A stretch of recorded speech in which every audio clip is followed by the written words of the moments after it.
Form fitness ঠিক রেখে Lionel Messi 2026 বিশ্বকাপ খেলতে পারেন কিনা সেটা এখনই বলার উপায় নেই। যদিও অ্যাঞ্জেল ডি মারিয়া এত কিছু মানতে চান না।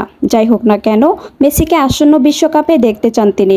LM10কে এলিয়েন মনে করেন বিশ্বকাপ জয়ী ফুটবলার। 2024 কোপা আমেরিকা জিতে জাতীয় দল থেকে অবসর নিয়েছেন ডি মারিয়া।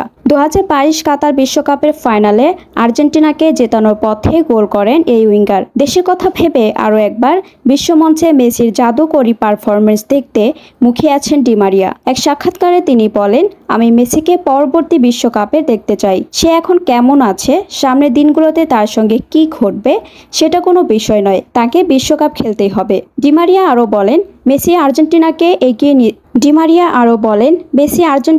এগিয়ে নিয়ে যায়, দর্শকদের রোমাঞ্চিত করতে পারে। সে এমনই। দিয়েগো ম্যারাডোনাও ঠিক এমনই ছিলেন। তারা দুজনেই অন্য গ্রহের। আমাদের এটা উপভোগ করতে হবে। আশা করি আসন্ন বিশ্বকাপের আগে মেসি সুস্থ থাকবে। সে হচ্ছে এলিয়েন।